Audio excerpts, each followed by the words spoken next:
if these people get power, like real power, they don't take kindly to free guys like me.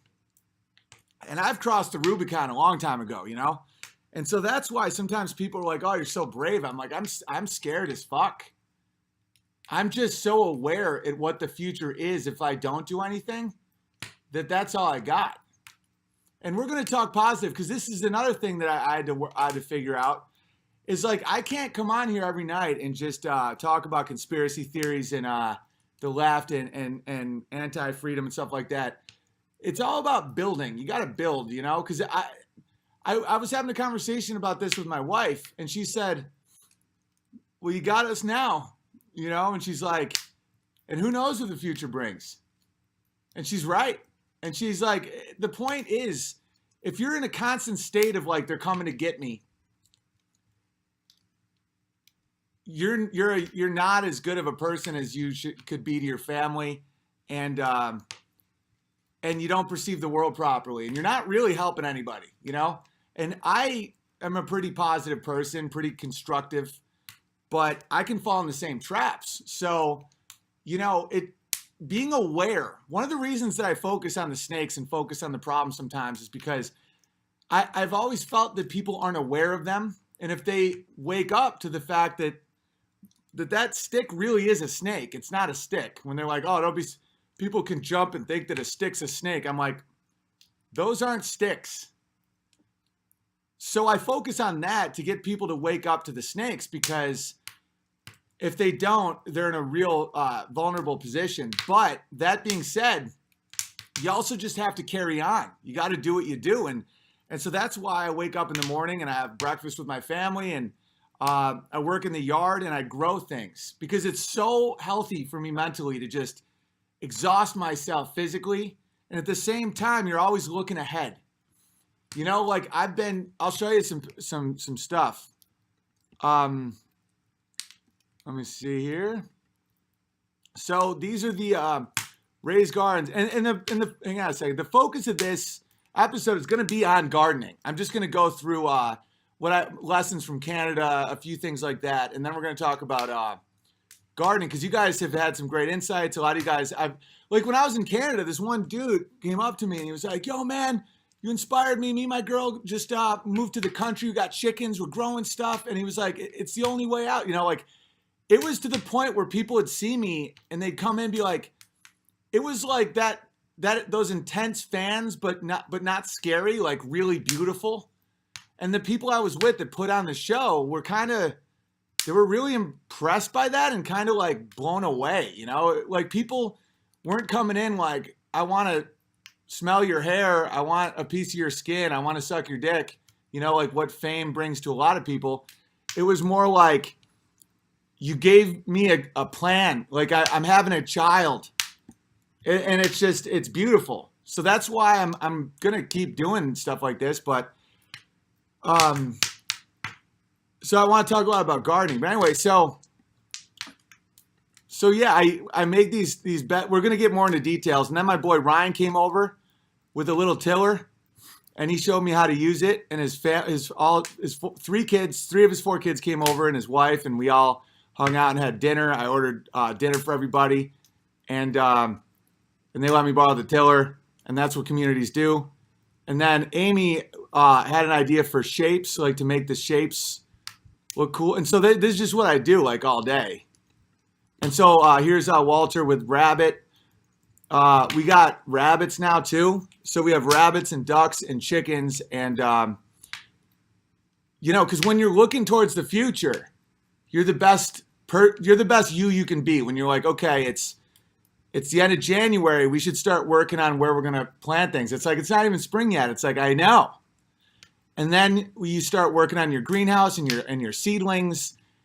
And it's so important, because a lot of times I always thought that people would wake up with more and more horror. And we've crossed so many bridges that I thought would be hills for people to die on. And I just watched them shuffle to work and not care. That I'm starting to realize that a lot of people don't feel like they have anything to fight for. Like they don't have anything valuable. because they've been tricked into thinking that things, like material things, are value, when it's family, God, nation, land, your ducks, your new rabbits. And so when those things are stripped of people, you get this horrifying feeling like, oh, wait, these men are just going to lie on their stomachs and take it. And it's not because they're cowards.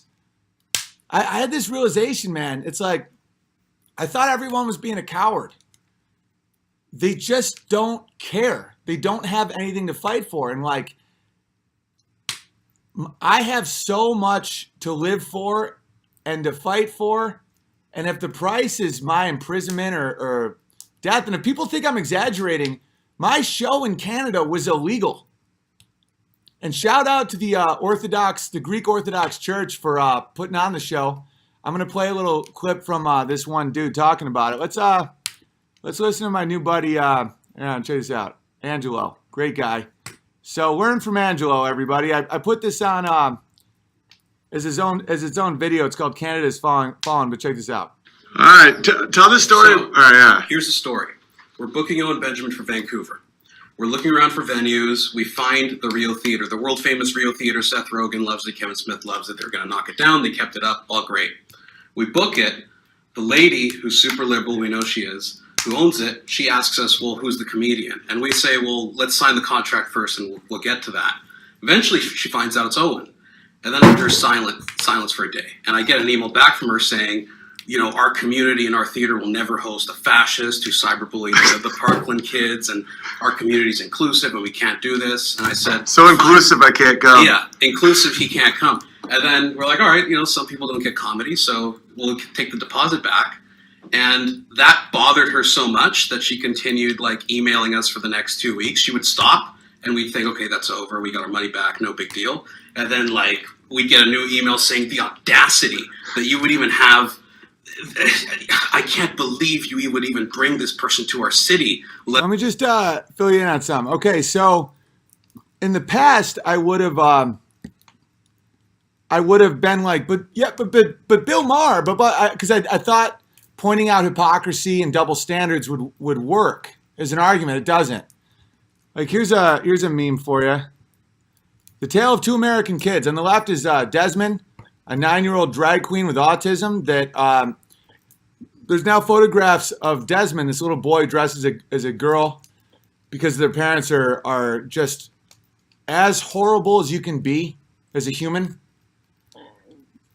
You know, now Desmond, it's most likely that Desmond is being pimped out for sex because Desmond dances at gay bars now. And old men put money in Desmond's G-string. And so how'd the mainstream media react? Desmond was on Good Morning America, and they applauded at Desmond's bravery.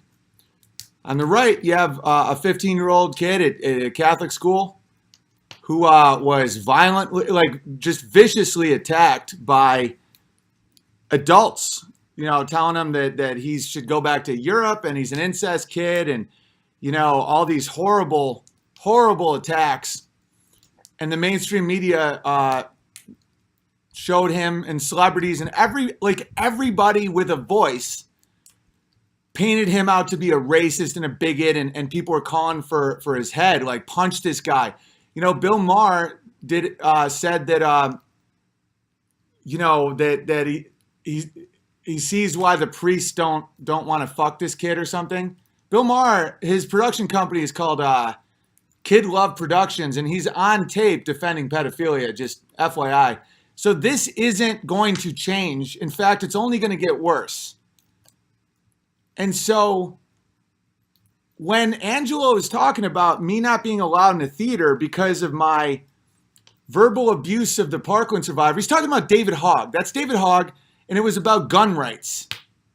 This kid, these two kids here, one is being pimped out to homosexual men and, you know, has autism, according to his parents, and just being cyberbullied to a point where I would be amazed if that kid doesn't end up killing himself.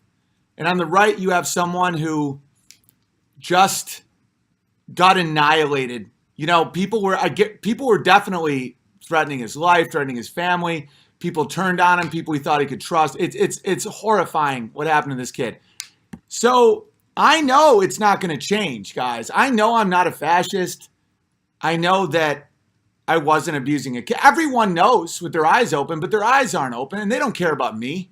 They would burn me in that thing. They want me dead, guys, because I have a big enough audience where, unless you kneel, they want you dead or your name ruined or everyone calling you crazy and stuff like that. Like, I'm aware of this stuff.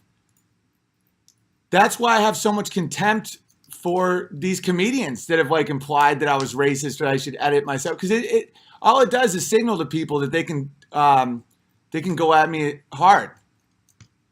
And and the show in Canada was great. It meant a lot to people. We're gonna put it on YouTube, because I won't retreat and I won't kneel, and I never will, because that ensures your mental and probable physical slavery.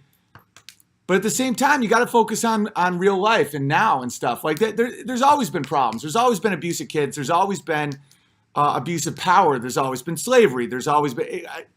This isn't special. I just didn't realize the role I was playing. And when you look around and you see, I just want to be a comedian. Now I just want to be a farmer. It's like, I just want to be a dad and a husband and an American that just has friends. Just the fact I accepted my the obligations and the things that came from the position that I found myself in isn't desired. It's really fucking scary. When you're on stage and you realize at any time a cop could grab you and put you in jail. And I have my kids, if I'm gone for more than a few days, Walter's like, Miss Dada, Miss Dada. My wife needs me, but it's like, what kind of a man would I be? Like, I wouldn't get a woman like that. I wouldn't have kids like this if I wasn't, a straight shooter. And it's like, it's intense, man. But people have been through worse. And I don't want to be the guy on the street saying the world's ending, the world's ending. I'm not going to be that guy, because the world's always been ending. But it's the acceptance of the upside down, It's so let's continue listening to Angelo. I love Greek Orthodox. This dude has balls. That whole community does. There's hope, guys. I'm not going to be this downer, because without hope, it's like there's so much hope. The Greek Orthodox priest was there. He's like, love it, do it. Because these people have been through hell, like hell that I can't even imagine. And I'm doing what they're saying is the only way to get out of it.